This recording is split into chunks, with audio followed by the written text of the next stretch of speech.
So hello and welcome to today's webinar, the first webinar in this year's Knowledge Hub webinar series, and we're delighted to see so many of our scholars and alumni joining us today. Today's webinar is titled Approaches Towards Facilitating People-Led Housing, Reflections from the Informal Settlements in India, and we'll explore the need for affordable housing for equitable urban growth. Our speaker today is Commonwealth Alumnus Rohit Lahoti. Rohit is an architect and urban development practitioner, and he currently works as a consultant in Mumbai, India. And he's just put his camera on to see everyone. So his work and publications have ranged from designing to public policy analysis, along with conducting in-depth research in the informal housing space.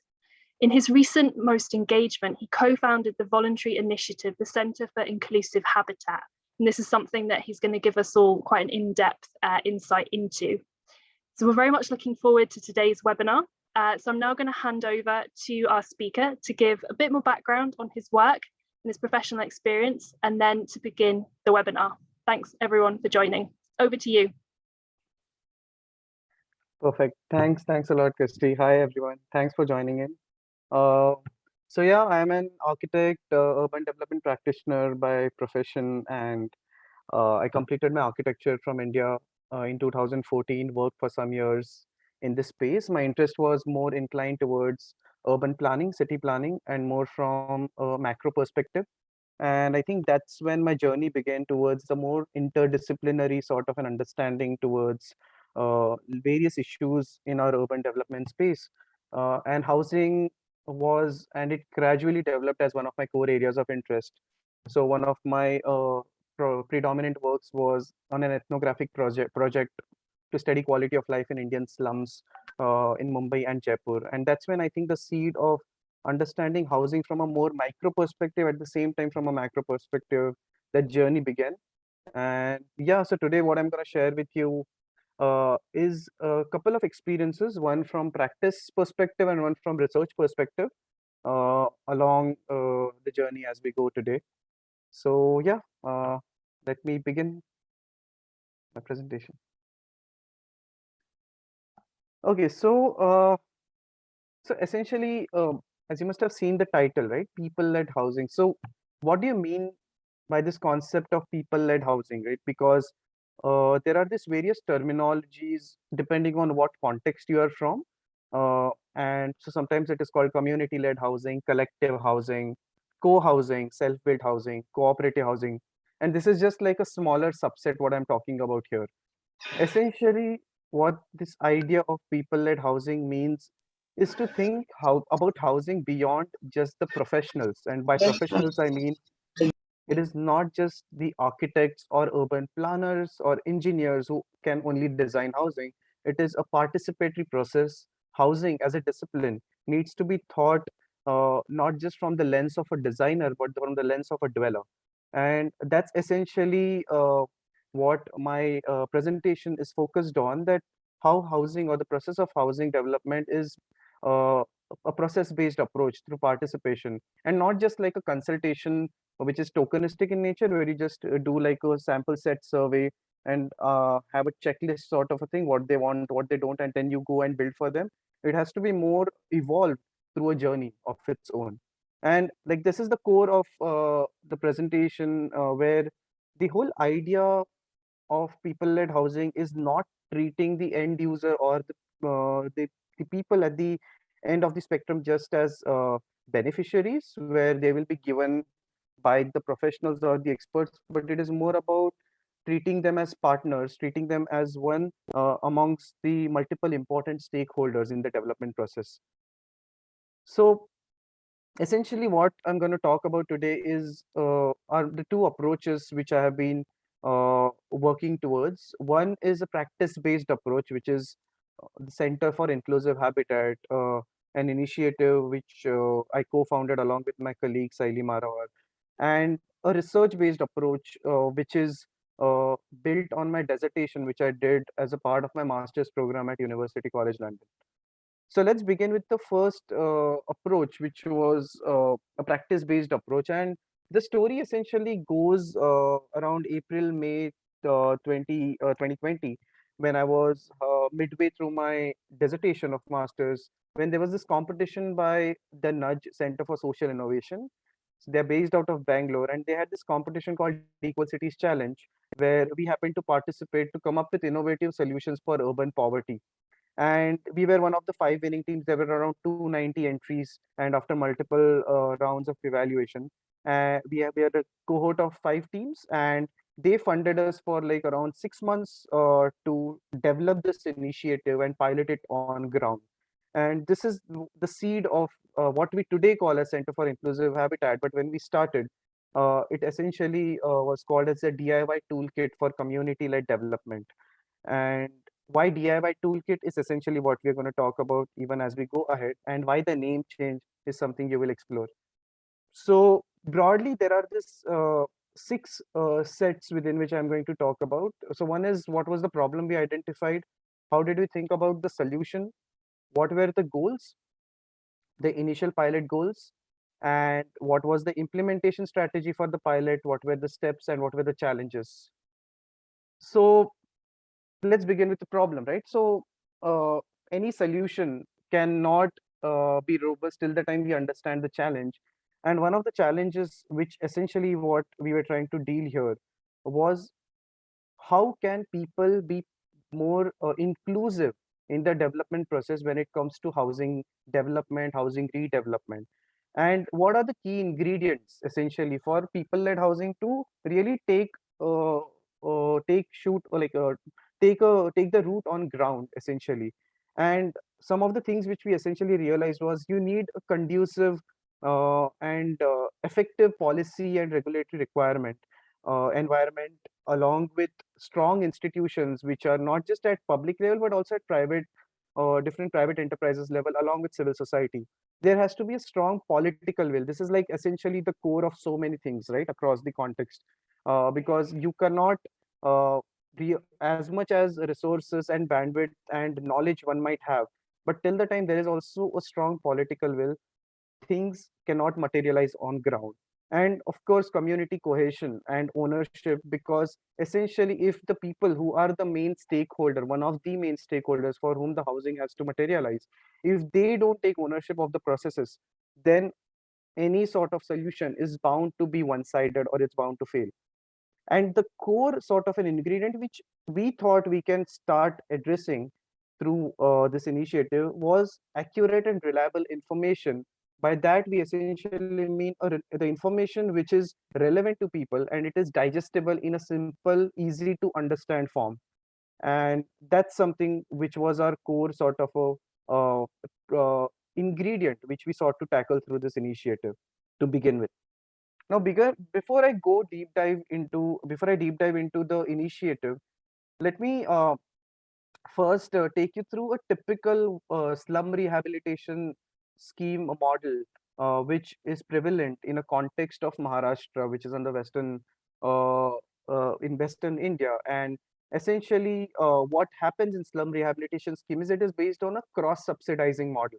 So what you see on your screen is, let's say, a typical informal settlement, and the whole scheme allows for a private developer to do a redevelopment of these houses, but he has to ensure that the people which is who are living there existing, based on a consent which he has to take, based on that he can give them free housing, which is called the rehab component, essentially rehabilitated component. And there is something called a sale component. So essentially, the people who are living there, they need to surrender their land, they will get the free houses, and whatever expenses which he is incurring, the developer is incurring, he can cross subsidize by selling the sale component to the middle income group, higher income group. Now this is a very standard sort of a model. On paper, of course, it appears like a win-win, that the dwellers who are living in the informal settlement will get the free houses. The people or the developers will get their own profit by selling the houses to the open market, while the government also gets the welfare done, because there is a formalization of these tenements. But this is only on paper, right? Essentially, like what ends up happening, and that is like the scenario in Mumbai. If any of you have visited or stay here, and some of you might visit at some point, When you land in Mumbai, that is a very much realization that where is the airport, right? Because you're surrounded by informal settlements and tall buildings. Like the inequality is so stark, which is a big proof that how this slum rehabilitation scheme did not really take uh, the flight as it was imagined in 1995.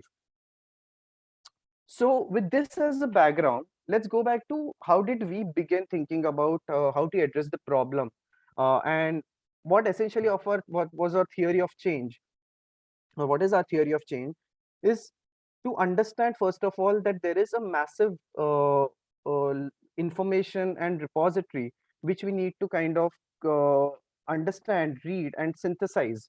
And with this synthesis of this information and repository, there can be certain deployment of this knowledge, which can essentially lead to building of literacy of not just the communities who are living in the settlements, but also there are a lot of important stakeholders who might become the bridge between the communities and the information resource which we are trying to create, which essentially I'm talking about the community-based organizations or NGOs. And this literacy can essentially maybe trigger some dialogue, some mobilization where people can start understanding certain complex terminologies or certain complex concepts, or how the policy is structured, what is the policy saying. And this dialogue, this mobilization can essentially transform into some sort of a behavior change where they would feel more equipped to participate as partners in some sort of a negotiation that might happen when it comes to any sort of development, redevelopment of their community. And this behavior change essentially can trigger some ownership, some participation, which was one of the key ingredients, right, which we just saw in people-led housing to materialize, which is essentially a push towards one step towards enhancing the agency of the community, of the people, of the civil society. So the whole idea is that if we tackle the problem of information asymmetry, that can lead to a gradual building of agency of the community. So let's now understand the model which we are trying to talk about here, right? So essentially what we are trying to create is like a literacy platform, which involves of course the collation, simplification, and analysis. Now what is this literacy platform comprise of, right? What are the different components of this literacy platform? Essentially it's a technical assistance for communities, for civil society, which comprises of the legal, technical, procedural, financial, and different best practices that has happened across India. We'll go into each of them shortly.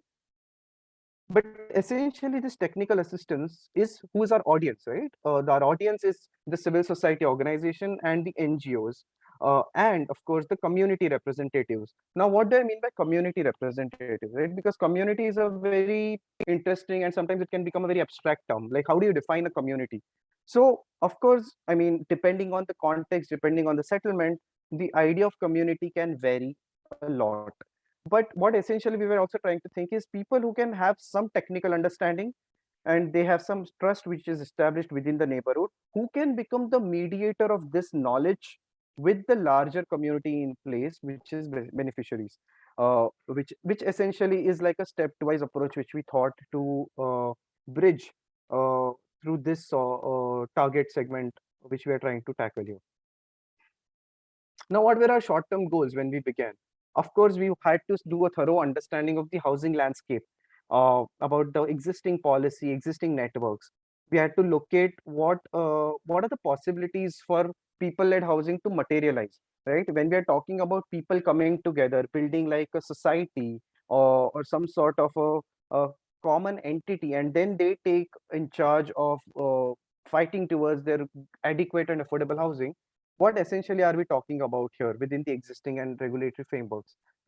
And then figuring out our scope, who will be our users, what will be the kind of product which we are trying to develop, and where our intervention be.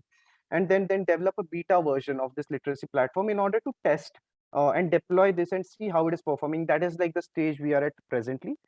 And essentially, like the core of this was to test our hypothesis. What we are essentially telling here is that how can this information and this technical assistance can lead the communities to take up people-led housing. So which was our pilot city? We had to begin somewhere. And me and my co-founder, we both come from the city called Thane. And essentially, not just because of that, but the market of Thane is very much now dominated by real estate, and there is a huge growing informal settlements in Thane for quite number of years. And it's a 147 square kilometers of area with approximately 2.5 million people living there as of now. And so it's quite a massive sort of a geography which we were trying to tackle and deal with. So how did we begin? Of course, we did multiple secondary data collection. We tried to understand different writings which have been written, which have been spoken on Thane's condition, urban condition. We did a lot of field visits. In fact, like I remember, we did like field visits across each ward, or like there is each pocket. We tried to do like 2 to 3 visits so that we have a good sample size and understanding rather than just focusing on one particular pocket. uh, we met a lot of practicing architects, banks, lenders, investors, government authorities, experts of people-led housing, and the existing, of course, like the existing dwellers when we went around the place. And we understood different perspectives of different stakeholders, which is essentially the key to really tackle this complex issue of housing in our cities. Until the time we understand why would a funder fund a project, why would an architect take a project of this nature, why would people trust that developer and an architect to with developing their settlement? We cannot really make a successful sort of an impact, is what we realized. And of course, like one of our core next step was to have some sort of a platform, create content and design that content in a step by step manner, which is what I'm going to show you now. So essentially, the first part of this platform was or is legal literacy. And what do we mean by legal literacy essentially? So slum rehabilitation scheme is a scheme which has a lot of these clauses, right? Imagine any policy which you might have come across in your context, or and there are this lot of these clauses which are sometimes so twisted and sometimes so complicated that it is very difficult to make it easy to understand for someone who is not from that background or not from a particular domain or discipline. And essentially, I remember like after hours and hours of discussion with me and my co-founder, we kind of understood like, okay, this statement after like 2 days of work, okay, this can be easily summed up into some sort of a simple graphic. And this is what we essentially tried to do. We read a lot of circulars, government resolutions, notifications, which are related to the slum housing, slum redevelopment policies, and try to illustrate that with legal provisions, try to illustrate the legal provisions in easy to understand manner. And we did this not just in English, but also in the local language, which is Marathi. Of course, like one of our next step is how to kind of make this also in Hindi, because that's also another core language which people in informal settlements speak, especially in Maharashtra. The second component in the platform is the technical literacy. Now, technical literacy essentially is like a glossary. You can imagine like a dictionary which is relevant for a housing redevelopment. For example, like what is an FSI? Like FSI is floor space index, right? Now, when you say floor space index, it's very difficult even for someone who's not from an architecture or urban planning background to understand. So essentially, if I show a plot of land and I take a building block and put it on the piece of land and show it, if the FSI is 1, then how much you can build on a plot of land, the ratio of the built area to the plot area is 1. But if the FSI is 2, then the ratio of built area to plot area is 2. So essentially, you can build 2 times the plot area. And if I show this in simple graphics, I need not go into too much complex terminology. And that's when people feel like they'll feel more sort of equipped to talk, to understand, and to not essentially be fooled when, let's say, there might be some real estate developer who might want to explain how he's planning to redevelop the society. So that was one of the core intention, to come up with again illustrating these technical concepts which can make things much more easy to understand for the communities and for the CSOs. Then the third component, of course, is the procedural literacy.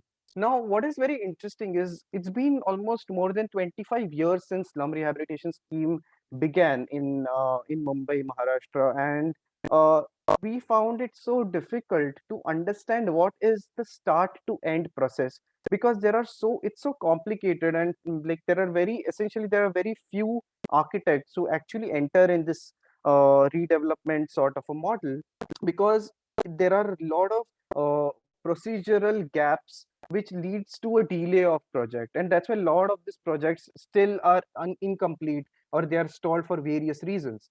So we try to map this process, what are and divide it into different phases. So like phase one essentially is like the general meetings, how there has to be a consultation between the people, that what is the plan of action, do people agree to that redevelopment process, etc. Then from general meetings to pre letter of intent. Letter of intent is essentially an approval which consists of the name of the architect, the name of the developer, and the name of the society of people. And then from letter of intent to the occupation certificate when the building is finally made. So it's a very detailed process. We started mapping that. I'll show some graphics when I show you the website. And while mapping, we realized that how complex this is, and it's essential to make it more step by step sort of an approach where people understand when they should participate, how much they should participate, what are their rights essentially, and highlighting the roles of different stakeholders along the process. So I'll just show you one of the graphics. For example, what you see on your screen is one of the sub phases of phase one. So if you can see, there are like three main stakeholders here, right? The cooperative housing society, which is essentially the community of people who have registered as a community as a cooperative housing society, which is the terminology which is used here. And then the developer and the architect, which is the second important stakeholder, and of course the slum rehabilitation authority, which uh, which is the key stakeholder for giving all the approvals. Now, in the image, you need not read too much on the text. You can check that on the website later. But essentially, what we are trying to say here is how can people understand by looking at it. Okay, so you can get the feeling of they can have certain opinions about the redevelopment process. What role will an authority play? What is the role of the developer and architect at that point in the procedural in that particular process, at that point when the redevelopment begins, when the redevelopment is midway, and when the redevelopment is finally the position has to be given. So this is what we essentially try to do in this component. And the next component, which essentially is something which is the most complex and a game changer of sorts, is the financial literacy. Now, what do we mean by financial literacy, right? So as I explained to you before, it's a very cross subsidizing model. The developer essentially has to make the selling component in the open market in a way that there is profit, and of course there is also the cost which is covered for giving houses to the existing informal settlement dwellers. Now, within this, of course, there can be extreme scenarios where on a piece of land, as you might see in Mumbai, like a lot of these pockets where houses are clustered or the buildings are clustered in one pocket, maybe 25-30% of land, and a maximum plot of land is used for selling it to the middle income group, the higher income group. Now, that is one model. The second model, for example, can be dividing it 50-50, where the developer has uh, just enough selling component where he can cross subsidize with good quality of housing for both the components, and also has his share of margin. So there are this range of financial engineering models which we had to explore, understand, and understand this feasibility uh, in order to come up with what is a good way to fund a self development or a self redevelopment project, along with, let's say, a contractor based model where a small developer might come and might want to kind of have a project, would be interested in investing, at the same time have an appetite for like have a way to have create profit sort of a mechanism, at the same time not compromising on the quality of housing for both the user segment. So of course, like, this is something we are further developing, and it's a work in progress. So now coming to this opportunities and way forward, right? So what essentially we were trying to do, and what essentially we want to do now going forward, is disseminate this to the right audience, which is community and civil society. Have an expert feedback, which we have been doing at different points in time. Have the user feedback. What have we created? Will it really make sense to the the last mile user, which we are trying to say. And that's something which we are essentially trying to create ways to go into the community, do some workshops, try to kind of understand what are the pain points, what is something we should come back to, and again improve, so that like that's what we have tried to create is genuinely useful to that audience.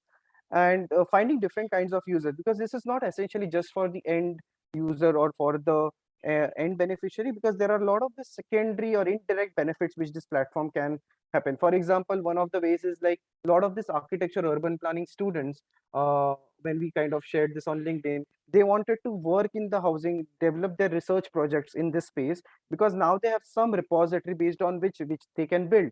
Now that's a very interesting indirect sort of a use case scenario which we are having with this platform.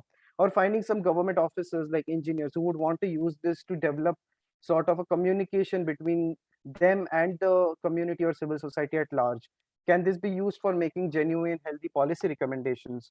And of course, like one of the things which we are trying to do is find exploring relevant collaboration who have done or who are doing similar kind of work in the Indian context, and can we fill each other's gap and do something together? And that's another sort of a challenge and way forward which we are looking at. So let me run you through the website now. You can find it on in the chat box as well, but maybe I'll also show you uh, on my screen for now, and then you can take a look at your own pace after the webinar. Just a second. Okay. So it's called Center for Inclusive Habitat and English, and this is basically in Marathi language. I'll just run you through a couple of snippets of this. So essentially, like we just spoke about, these are four components: legal literacy, technical literacy, procedural literacy, and financial literacy. And so let me take you through, let's say, a couple of clauses in legal literacy. So these are the clauses numbered as per the slum rehabilitation scheme in the existing development control regulations. So for example, if I, let's say, click on rehabilitation and free sale component, which we were just speaking about, right? So like you can see on your screen, right? So for example, this particular clause is verbatim as per the scheme, but essentially what we are trying to do here is create a more sort of a easy to understand what is a rehab component plus a sale component according to UDCPR, who gets what kind of rights, what are the different terminologies that are used. So essentially what you can see is this much text is kind of summed up in essentially a few graphic, like what are the different conditions. Like, so for example, if there is a particular location where the settlement has to be transferred, there is a concept called TDR, which is transfer of development rights, transferable development rights. So it essentially means if there is some area which is prevalent on one plot of land, which I cannot consume there, I can use that to transfer on other land.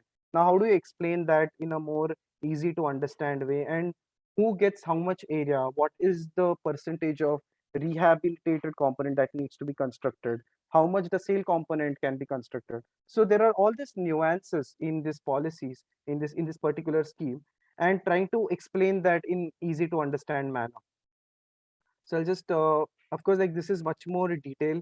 I won't go into too much for the lack of time. You can, I'm happy to uh, get in touch, like if anyone wants to get in touch on any of the specific issues. So for example, carpet area, like what is carpet area in your house, right? Essentially, it is what the area which is devoid of walls. So how do we try to explain that? So we had like a two, this is a typical plan which everyone is aware of usually, right? When you go to any society or any of the apartment complexes.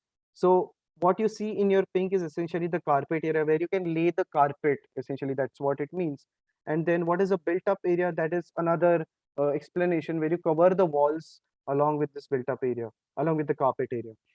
Then, of course, procedural literacy, as I showed on the slide, that there are this different phases, which is how we have divided this procedural literacy. And feel free to go at your own leisure. We have tried to kind of understand at different stages what is the role. And sometimes when the stakeholder does not have a role to play, we also write, or we have done it like a gray, that there is no role to play at this stage, which also makes one aware that it's a more participatory form of a process, and time is an important factor at what time which stakeholders comes into play. And of course, like we have like detailed resources. So we went through like hundreds of circulars and notifications, tried to compile them in a sort of a different thematic areas. So as you can see on your screen, there's something about called an architect appointment. So there are different set of circular, or there is a circular which is primarily only talking about the architect's appointment. If I talk about, let's say, how the rehab units or the rehabilitated units would be sold, so there's a different government notification circular. And of course, like one of the realizations also which we had with time is the circular is different, notification is different, government resolution is different. So there are a lot of these terminologies also which can be confusing when we try to kind of read and put it in a more compiled, pull it in a more structured format with FAQs. Like, how do I know whether, so where when we are saying I, essentially we try to personify that to someone who is coming on this website, who is essentially the dweller. Like, how do I know whether I am eligible for the slum rehabilitation scheme or not? And then they can assess their this thing from a matrix, which actually links to the to a particular table, which is a part of the government document. So yeah, of course, like feel free to explore. I'll go back to my presentation for now, for the lack of time. And so let me kind of sum up this part of my presentation. Like, what were the key challenges which we faced, and it is something which we are trying to work. It we can broadly like divide that into at three levels. One is at the city level, at a pilot city which we are working in, the housing ecosystem level, which is more domain specific challenges, and of course at an organization or rather initiative level. So at a city level, of course, one of the major challenges is how do we enter, because a lot of this especially markets like Mumbai and Thane, they are so much filled with the nexus of real estate developers, politicians, the people, the communities which have been living there for many years now. Like, there's a strong nexus, and it is very difficult for anyone, an outsider, to come and break that system, build the trust. It takes years and years of working in a one community. And of course, like there is a huge political, strong political support which is required for a project like this, because land essentially in a big city is such an important asset. And in fact, like I remember in during our whole development process, I and my co-founder, we had like a conversation with a local goon in a community, and we were so scared. But then we had to position ourselves as researchers, and it was literally in a local bar, because he was one of the important stakeholders in that community. And yeah, it was quite a scary experience, but yeah, we realized that we can't avoid him. So at an housing ecosystem level, of course, there are lack of project finance avenues. Like banks, they do not fund these people because, of course, they will not pay the EMI or the installments timely. So there is that lack of trust, which is a very important factor in getting finance for these projects. Lack of professionals. There are very few firms who specialize in slum redevelopment. And of course, this is one of the core factors why this, like at an initiative organization level, how can we think of creating something like this as a sustainable business model or a revenue model, so that we do not go just in an NGO sort of a mode. And that is where we are keeping this as a voluntary initiative for now, because there are very limited donors and funders in the low income housing space as well. Because you can't show, because what we are trying to do here is sort of a capacity building, and not building houses or building units as such, which let's say we can show it in a tangible form to a funder. And that then again becomes a challenge, that how do we find funding not just for the project but also for our initiative of sort to sustain it. So of course, happy to talk in detail much more at after the presentation. But now what I'm going to talk about quickly, next 5 to 7 minutes, is about my research-based approach, which is built from my master's dissertation. What essentially I was trying to do is create a method to measure this perceived tenure security. Now, what I mean by perceived tenure security. Essentially, it's like if I have to ask you, how do you show me like what like with the settlement or the place where you're living, how do I understand whether it is secure, whether where you're living it is it secure or not? So what you might end up doing is maybe show me some contract agreement or some rent document or something of that sort, right? Um, but then the moment I shift this lens from you or me towards low income groups or urban poor, as we call it, the dynamics completely change, because it is not always the documents which determines their security, because it is much more complex than that. Because if it was the case, how would we have cities with so many informal settlements living there for 20, 30, 40, 50 years without any piece of document, right? So it is much more complex than that, and this is essentially what I tried to build upon in my dissertation. So I got a chance to work with a couple of professors from University of Chicago before my master's for a period of 2 years, where I conducted around more than 150 interviews in the settlements in Mumbai and in Jaipur city, in Rajasthan state. And that field work essentially was so enriching for me at a micro level understanding that uh, became sort of my or rather case study or reference points for my analysis to build this framework, what I'm going to show you.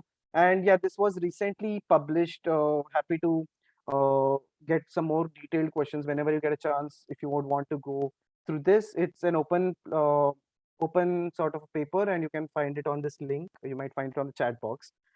So let me kind of go to the base of how it all started. So what I was trying to build on is this idea of tenure security, or how you think about security is not always on a piece of document, but it is on a lot of it depends on de facto sort of an understanding or a perception of tenure security which people might feel.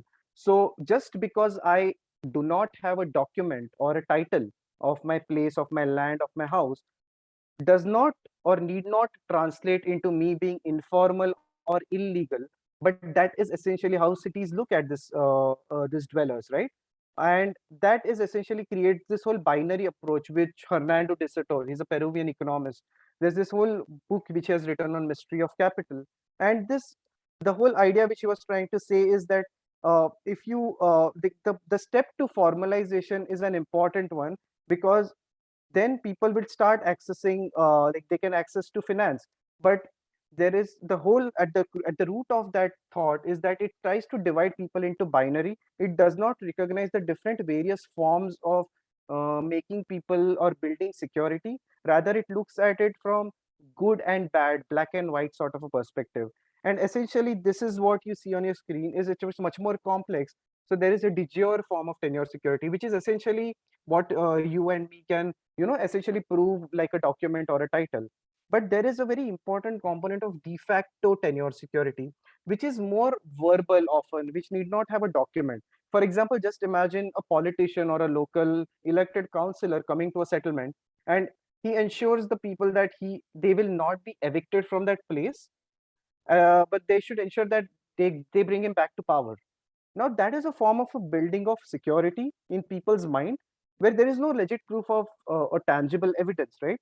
Now, that is one of the indicators or one of the factors that is also important to understand how secure, insecure settlements or communities feel. And of course, there is a perception or perceived tenure security, which is a subjective assessment based on, and it need not always be something which is assumed. It can vary from people to people based on their past experiences in a settlement, or how they perceive their community based on different cross-cutting factors like gender, caste, religion, class, etc. So this was like the core framework which I was building on. So what you see on your screen are the 10 indicators which determines the tenure security in a settlement, which essentially is, of course, like I won't go into too much detail on each and every factor, but let's say the point number 7, access to basic services, infrastructure, and identity documents. Now imagine if, let's say, a settlement where people might not have any document for the land or the house, but they might get an official water supply line from the government. Now, that is one step towards people feeling secure, because they have been recognized by a simple access to drinking water or simple access to a government water service. Now, that is a step, but it is not always just that as the core reason for people to completely believe that now they are official, they can build their houses completely in a strong, robust material. But that is a one step towards getting recognition from the state. Now, this is one of the indicators which I'm trying to tell here, and not just some sort of a document all the time. So just to wrap with a case study, and this is a settlement which I was trying to, which I conducted a lot of interviews in this settlement. It is based in a place called Bhando in the northern suburbs of Mumbai, called Sarvodaya Nagar. And what was very interesting in this settlement was it was people had a lot of proper houses, which you might have seen in the photograph, and it was made of good material, and they had some documents which is official electricity, water, water connection, etc. So what I was trying to do here is use those indicators which I showed to you. So what you see in this spider chart, sort of an approach which I tried to build on, is that there are different indicators based on which I try to sort of understand how much that particular factor might be might play in making that settlement insecure or secure, depending on my interviews with different people around 25 families across 6 months. And based on that, I try to map it. So for example, if I talk about, let's say, market pressure, now that it kind of performs a bit low. And why it performs a bit low essentially is because it is very much dominated by real estate right now because of the core location, because it is easy to access hospital, it is closer to the railway station. So there is that insecure feeling amidst people that it might be redeveloped by a developer, that kind of makes it score low on that parameter.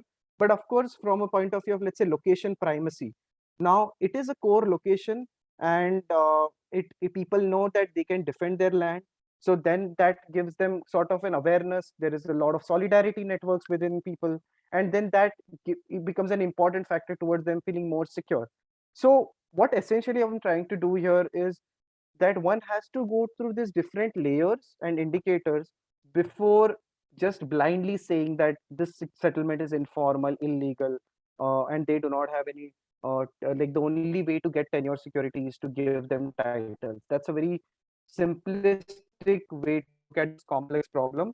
And of course, like, there are a lot of limitations what I try to do here, which I faced. I mean, it was a 3 month it's a 3 month 4 month sort of a work, and which I'm trying to build now further, is all these indicators, they are very subjective in nature. So for example, you, if you go to the same settlement, you might have a very different spider chart for that settlement. So one thing which I'm realizing, and I'm speaking to a lot of professionals in the field, is that rather than having this measurement sort of an approach, if I can have more qualitative way to understand these factors as a way to build this and make like more like a checklist, that if a particular officer or professional goes to a settlement and tries to understand tenure security, what are the things which they must consider rather than just the documents? And I think, of course, not all indicators can have a measurable quality, and lot of this depends on the political economy of a place and a lot of local factors. So I think I'll stop there and yeah, back like to you,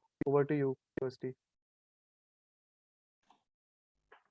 Well, thank you so much for such a detailed presentation, and you've gone such insight into the work that you do, but also kind of your drivers and your motivations and the different approaches that you've kind of come up with as well. So thank you so much for talking us through that. We're going to move into the Q&A session now. But what I want to just remind our attendees is that if you do have a question, there is still time to submit it to us through the chat box. So please do keep your questions coming.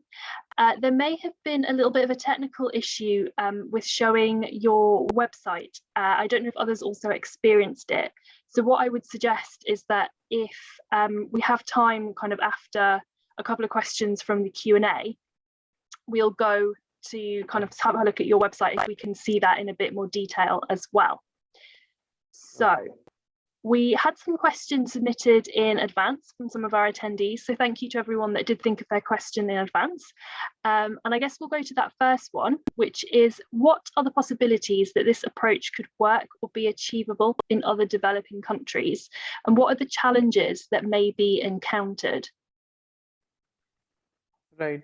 I think one of the key, first of all, it's a fantastic question, and that's something I have been talking to my batchmates from my master's program when I shared this work with them, like how this can be thought of in Chile, in Brazil, in Indonesia. So there are like a lot of this interesting factors.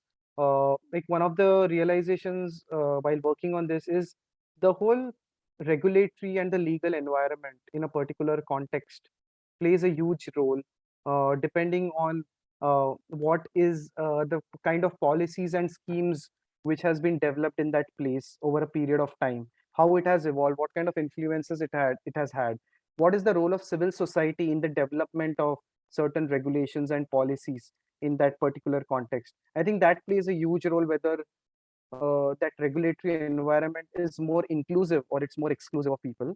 I think like that is definitely one factor. And of course, the whole political angle is an important game changer in any context for that matter, because till the time there is a particular ideology with which these things are thought from a more inclusive urban development sort of an angle, I think there will always be a reason not to do something like this. There will always be a reason to ignore something like this. So it requires genuinely a well-intentioned political system and leaders who can promote some things when needed. And I think that is these two are, like, of course there are a lot of factors, but these two kind of hold at the top of my list, I guess. Yeah. Great, thanks for coming back on that. And it's interesting that you've already kind of thought about the kind of geography and the application of it as well. We've had a couple of questions come in from us sort of attendees who are with us now. So I'm going to mix and match from those we've had in advance and our new questions. So we have a question saying, how have professional planners reacted to your approaches? Have you found increasing buy-in over time? Right. So I think one of the realizations, because we spoke to a lot of practicing architects and planners who have actually done slum rehabilitation projects uh, over a number of years, and I think when we showed this to them, of course, like we got a lot of buy-in in the sense that what we were trying to do is make life easier, not just for the people but also for them, so that they can also use this resource when they do the development and redevelopment processes in their respective projects, because this becomes easy to get sort of an understanding of the technical terminologies, which helps people uh, get a sense of the language which the particular architect or designer or planner is speaking. So I think in that sense we got a good buy-in. But of course, one of the challenges here is again that a lot of this taking consent and a lot of this taking approvals at multiple levels, not everything is in the hands of architects and planners, because there are this multiple stakeholders at play. For example, an executive engineer or an assistant engineer or a sub engineer in the authority or the slum rehabilitation authority has a huge set of powers based on which certain projects can get a green signal versus certain projects cannot. So it also, like, a lot of this depends on uh, not just the buy-in from planners, but buy-in from multiple other stakeholders for it to run like a machine and not just one part of the machine of sorts, if I'm able to explain it correctly.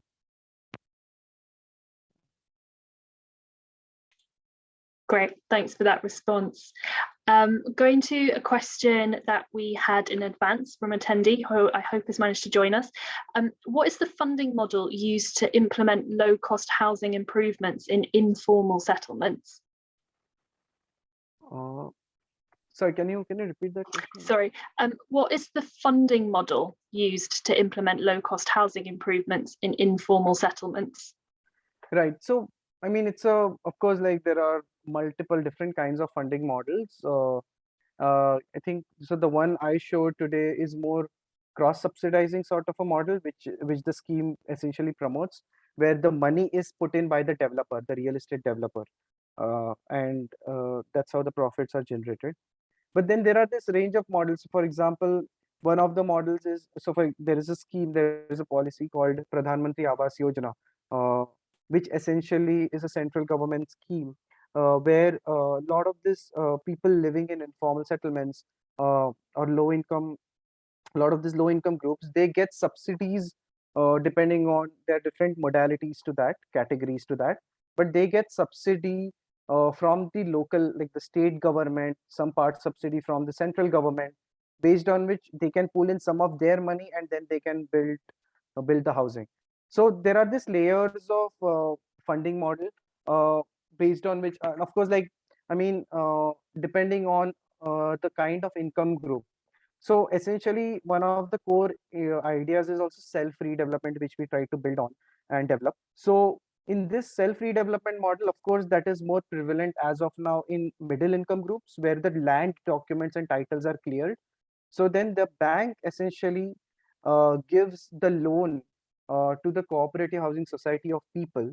And then there is a project management consultancy. So the developer essentially is removed out of equation, where that whole society of people in some ways acts as a developer whom the bank is funding. Now that's another model. Of course, we hope that someday the banks can also do that for the low income groups. But of course, like eventually there are these layers through which the bank evaluates their users whom they're going to give that money, and that's where I think this target segment fails to get that sort of a funding. So I think these are like 2 3 broad thing which comes to my head right now, but of course, like there are this layers of other models across different countries also. This is just something which is in India very much. Yeah. Okay, thank you for that. Just looking at the chat and some other new questions that have come in. Someone is asking, is there a way that there can be government-led efforts towards affordable housing, or are there any ways that governments can be more engaged in efforts towards affordable housing? Right. So yeah, like I just was mentioning, right, this Pradhan Mantri Awas Yojana, that's one of the ways in which government is engaging in the affordable housing space. I think one of the key factors here I would just add what is required is also trying to not just be focused on the numbers, or rather creating the number of housing, but rather also retrofitting existing sort of houses rather than just counting the numbers and trying to create something new.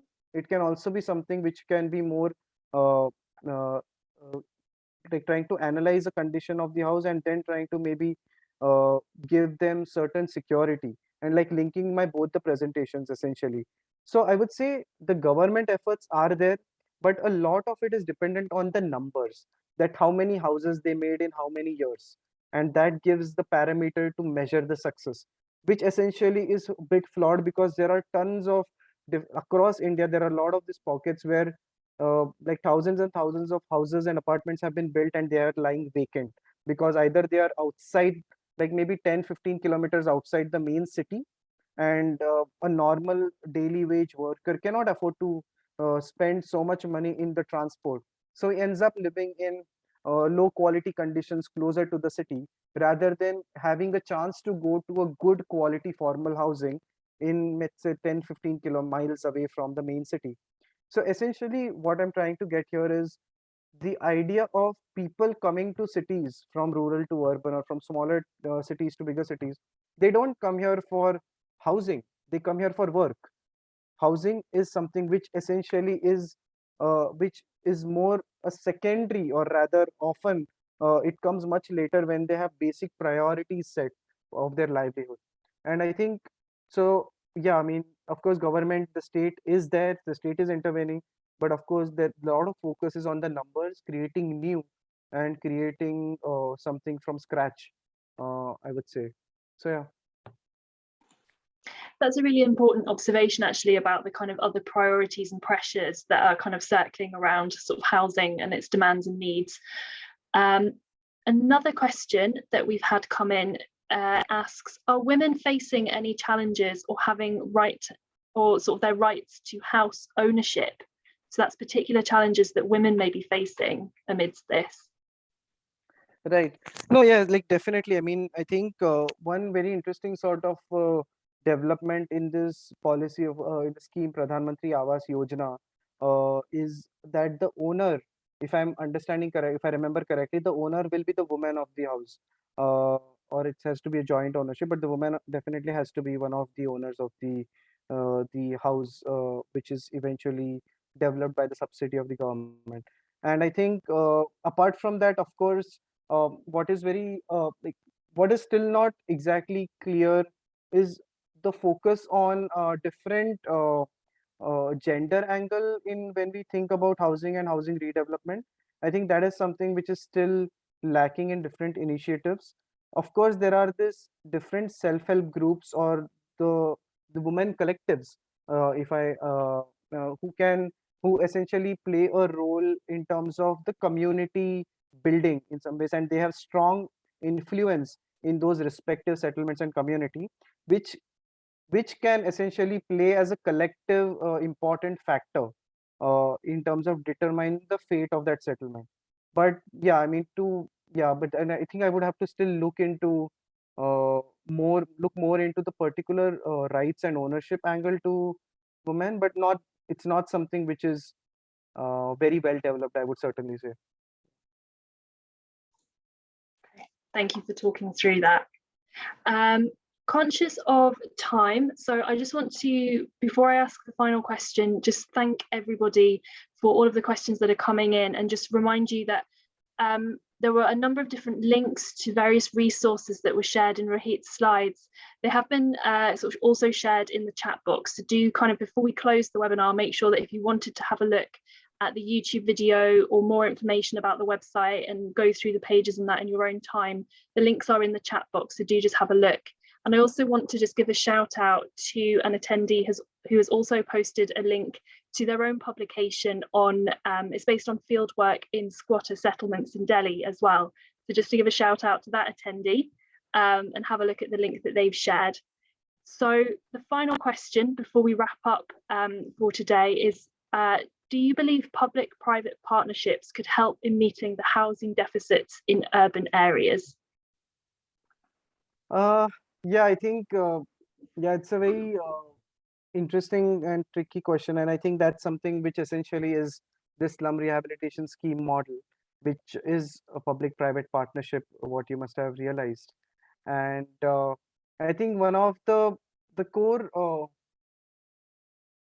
reasons for it not being very successful, at least from right now, from let's say Mumbai perspective, is this whole procedural sort of a delay, and that this whole idea of profitability completely takes over the main intention of providing adequate and decent quality housing to the community who were there, who used to live there in first place. So I think till the time there is this shift in in this approach where the selling component is only built enough for cross subsidizing the rehab component.